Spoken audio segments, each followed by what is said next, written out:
grab your remote and let's explore. Do you ever stop to think that the whole world is covered with rocks? And every rock used to be different. When you're looking at a rock, you're looking at history. Careful.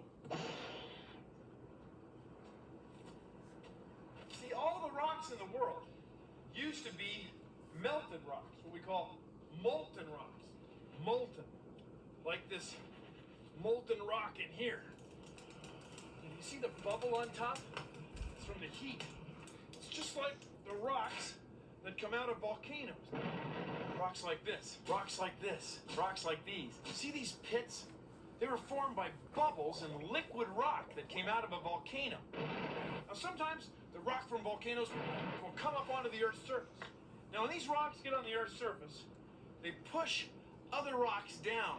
It pushes down on the layers below. Push the old rocks down. Push them down and they'll squeeze together and swirl around. And when they blend together, they form a new type of rock. Like the minerals that are swirled together in this piece of marble. Anyway, wind and rain moving over the Earth's surface break rock down into sand. Sometimes enough water will flow through the dust and sand, mix them together, push it around, it'll dry out again and turn back into rock like these. Good thing I have my safety glasses on. Now this process where rocks are formed, broken down, and reforming as they come out of the molten earth and turn back into dust, into rocks again, has been going on since the world was formed. Billions of years ago. Rocks! Rock!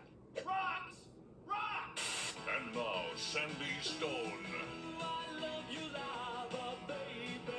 He'll roll right over your heart. Makes me hurt when you call me dirt. Because he's gritty. The most beautiful granite on the planet. Order now. This is dirt. Broken down rocks. Now when microscopic living things get in it, it can turn into rich, dark soil that plants can grow in. So soil comes from dirt, which comes from rocks. See, it's an idea as old as...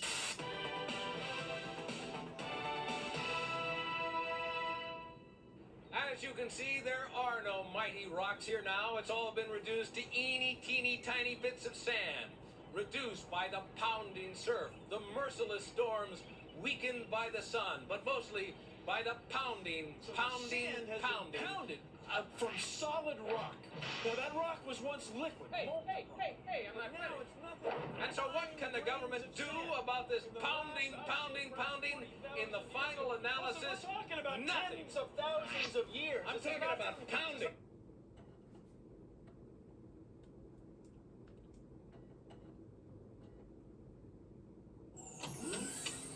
Whew. How's the climate where you are? It's nice in here. It's warm. Now the Earth has many, many different climates. Some places it's hot, dry. In other places it rains a lot. Now how warm or wet a place is overall is what we call a place's climate. The Earth has hundreds of them.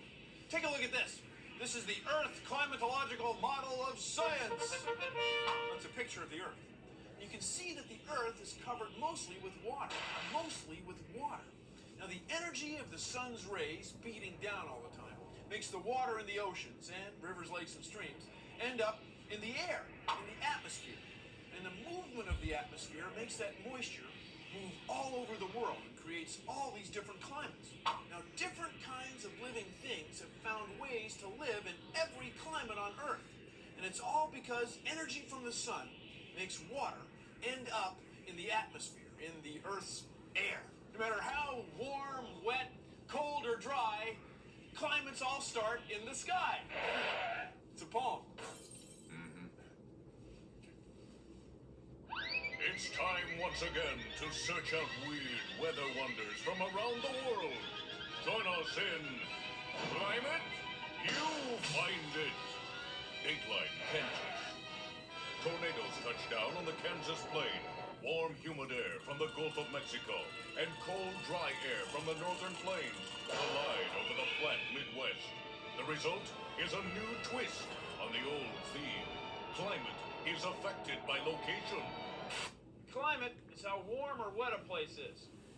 See, this is a pretty dry climate. But with a little moisture, things will still grow here. It's fascinating. Climate is how warm and wet a place is overall. Some places are wetter than others.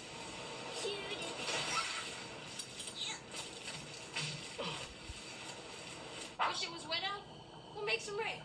Take a 2-liter pop bottle like this and cut it so it sits like this. Now pour some very hot water into the lower part of the bottle. This is some very hot water. Now put some blue food coloring. Add some blue food coloring. For effect, put in some blue food coloring. What? Because, you know, kids love that blue food color. Right, Jafar? Yeah. I've grown out of it. That's right. Put the lid back on and add a couple cubes of ice. Look, there's a cloud forming inside. Little droplets are forming on the outside of the bottle, and especially on this icy top. Now, why is that? Because condensation.